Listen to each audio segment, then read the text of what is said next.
Hello बच्चों।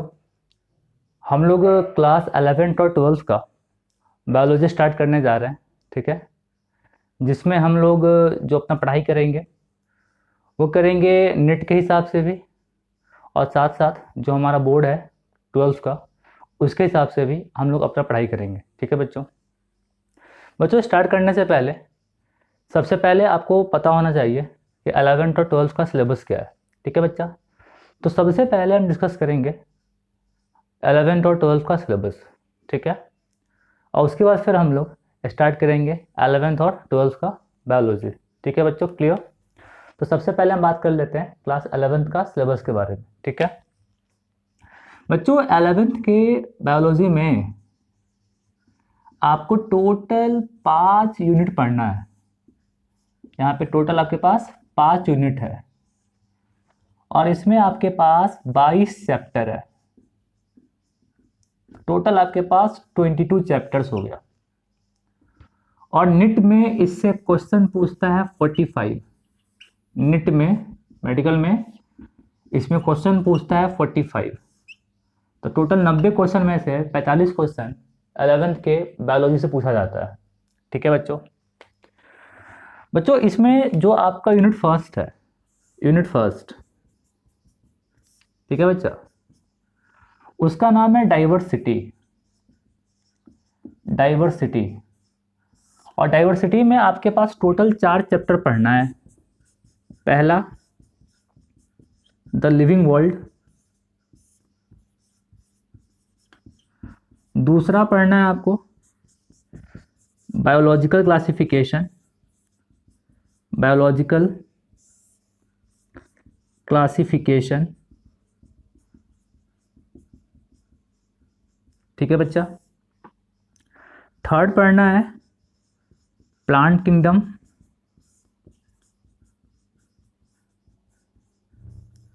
और चौथा पढ़ना है एनिमल किंगडम। ठीक है बच्चा। तो ये 4 चैप्टर आपके पास फर्स्ट यूनिट में है। ठीक है बच्चा। और यही फर्स्ट यूनिट आप क्लास 9th में पढ़े होंगे एक चैप्टर के फॉर्म में। तो क्लास 9th में जो चैप्टर था 11th में एक टोटल पूरा यूनिट बन गया है। ठीक है बच्चा। जो आपका यूनिट 2 है, यूनिट 2, इसका नाम है structural organisation in plant and animal. Structural organisation in plant and animal, in plant and animal. और इसमें टोटल आपको पढ़ना है 3 चैप्टर। ठीक है बच्चा। एक का नाम है morphology of flowering plant, morphology of flowering plant, flowering plant. ठीक है बच्चा। एक पढ़ना है आपको anatomy of flowering plants, of flowering plant. और बच्चा एक पढ़ना है स्ट्रक्चरल ऑर्गेनाइजेशन इन एनिमल्स, इन एनिमल्स। ठीक है। तो ये 3 चैप्टर आपको पढ़ना है सेकेंड यूनिट में।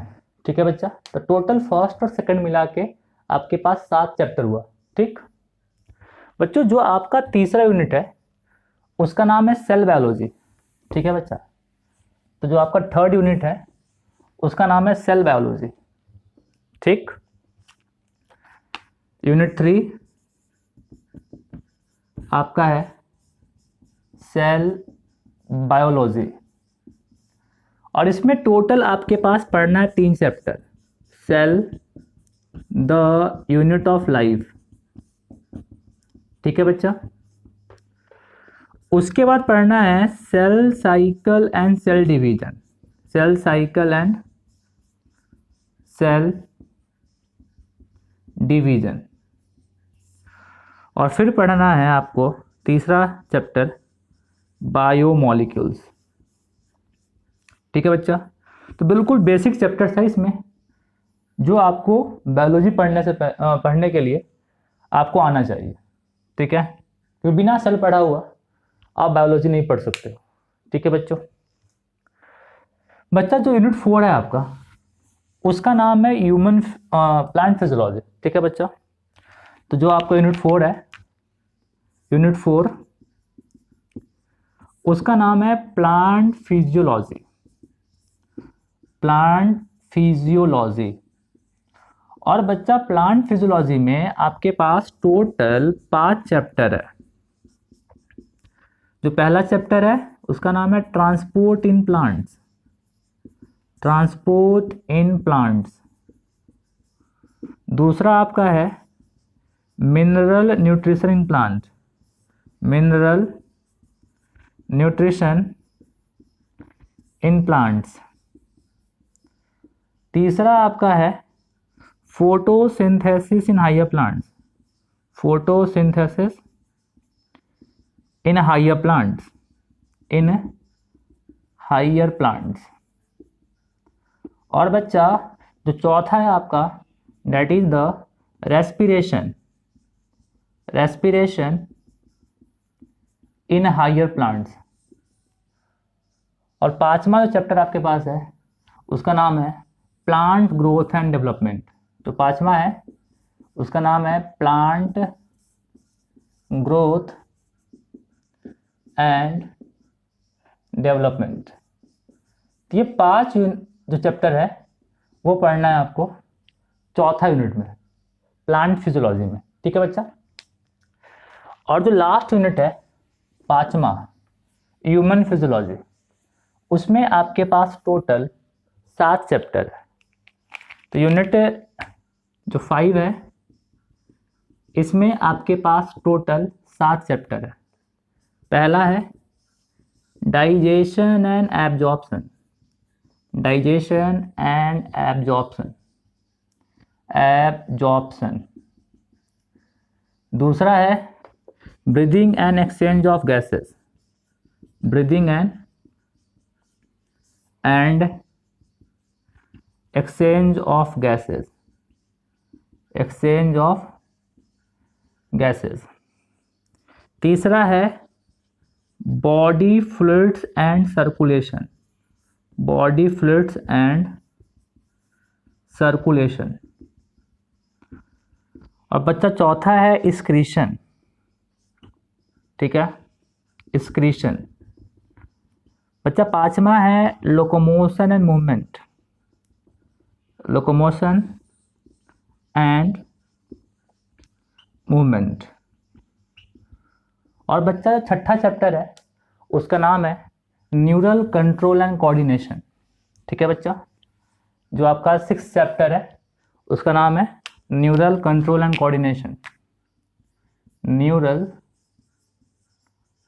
Control and coordination. Control and coordination. और बच्चा जो लास्ट चैप्टर है उसका नाम है केमिकल कोऑर्डिनेशन। Chemical coordination.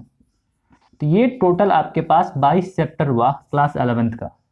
ठीक है बच्चा, तो बच्चों हम 11th के बायोलॉजी में सबसे पहले स्टार्ट करेंगे फर्स्ट चैप्टर ऑफ यूनिट 3, मतलब cell the unit of life. क्योंकि सेल पढ़ने के बाद ही आप बायोलॉजी का कोई चैप्टर स्टार्ट कर सकते हो। ठीक है, तो 11th के लेक्चर्स में हम सबसे पहले स्टार्ट करेंगे सेल। ठीक है बच्चों, 11th का लेक्चर आपके लिए 11th का लेक्चर आपके लिए हर रोज़ 2 दिन आएगा। एक है आपका सोमवार मंडे को और एक फ्राइडे को।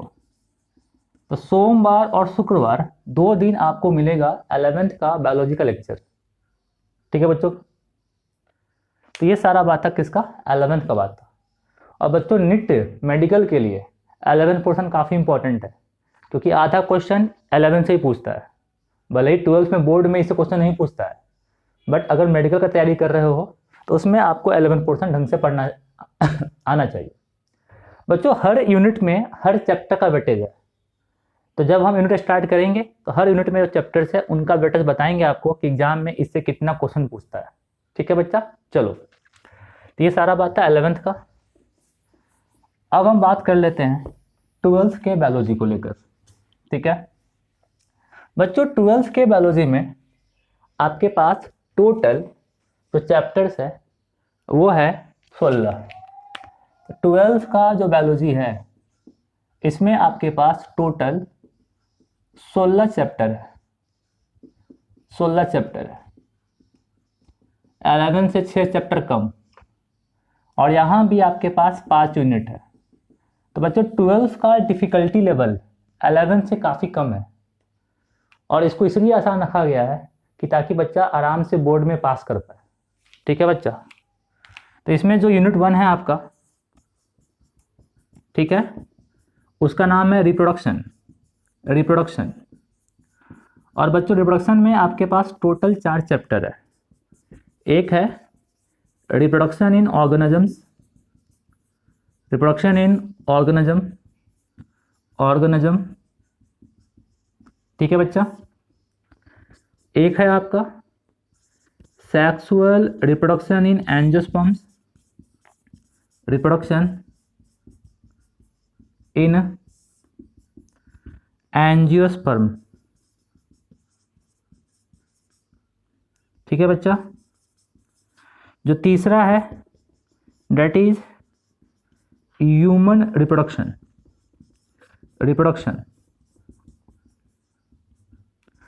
और चौथा है डेट इज रिप्रोडक्टिव हेल्थ,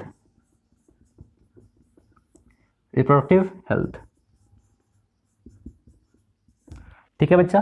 तो ये पहला यूनिट है क्लास 12 का। बच्चा जो यूनिट 2 है, ठीक है, यूनिट 2 ये है आपका जेनेटिक्स एंड एवोल्यूशन, और इसमें टोटल आपके पास जो चैप्टर्स है वो 3 है।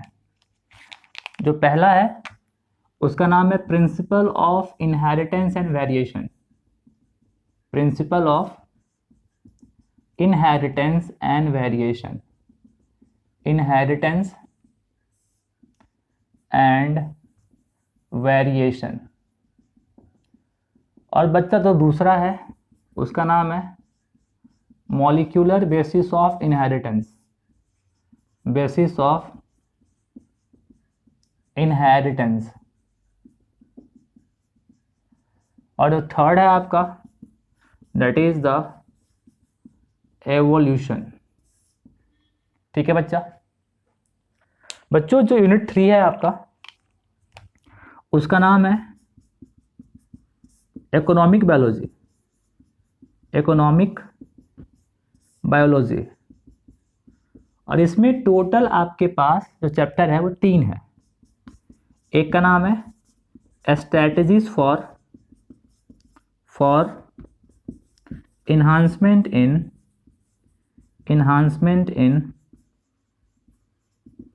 फूड प्रोडक्शन,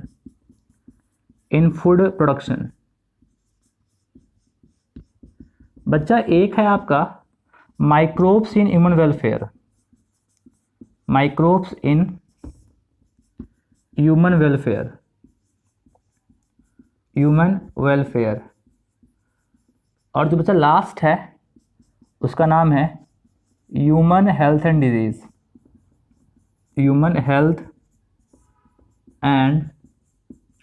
डिजीज, ठीक है बच्चा।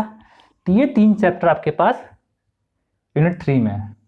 तो टोटल आपके पास 3 3 6 4 10 हो गया, है कि नहीं। बाकी 6 चैप्टर। बच्चों जो आपका यूनिट 4 है, यूनिट 4 उसका नाम है बायोटेक्नोलॉजी, और इसमें आपके पास 2 चैप्टर है। एक पढ़ना है बायोटेक्नोलॉजी प्रिंसिपल एंड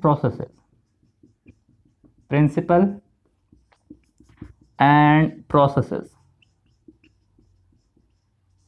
और एक पढ़ना है application of biotechnology, application of biotechnology. ठीक है बच्चा, क्लियर। और जो आपका सबसे अंतिम यूनिट इसमें है, यूनिट 5वां इकोलॉजी, उसमें आपके पास 4 चैप्टर है।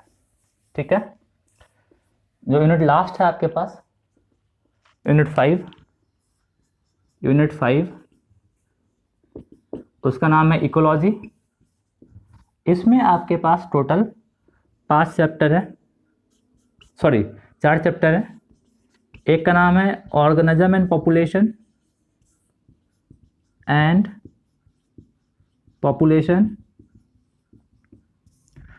एक का नाम है इकोसिस्टम, एक का नाम है बायोडाइवर्सिटी एंड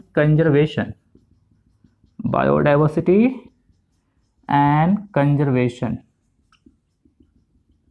ठीक है। और एक आपके पास है इन्वायरमेंटल इशूज,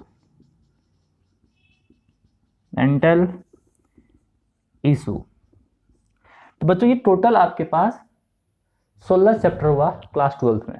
ठीक है बच्चा, और 12th में हमें स्टार्ट करेंगे आपका दूसरा यूनिट, और इसमें हमें स्टार्ट करेंगे principle of inheritance and variation. ठीक है, क्लियर। 12th का लेक्चर हमारा 2 दिन आएगा, वो हमारा बुधवार होगा और संडे होगा। तो 12th का लेक्चर आपको मिलेगा बुधवार को और रविवार को, ये हुआ आपका 12th का लेक्चर। और 11th का लेक्चर आपको मिलेगा सोमवार को और शुक्रवार को।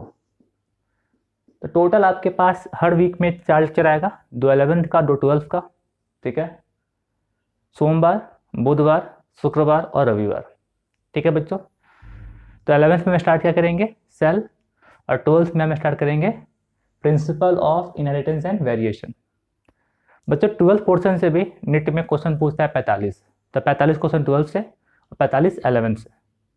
और बोर्ड में तो क्वेश्चन 12th से ही रहता है, आपको पता ही होगा। आप लोग कौन सा बुक फॉलो करेंगे, तो बायोलॉजी में आप लोग फॉलो करेंगे NCERT किताब जो आता है वो, और साथ साथ में मेरा नोट्स। ये सफिशिएंट होगा आपके लिए, बोर्ड्स के लिए भी और नीट के लिए भी।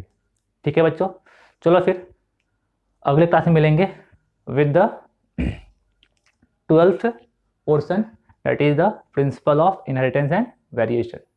ठीक है बच्चों, और फिर हम स्टार्ट करेंगे सेल को भी। ठीक है, चलो फिर मिलते हैं बाद में, बाय।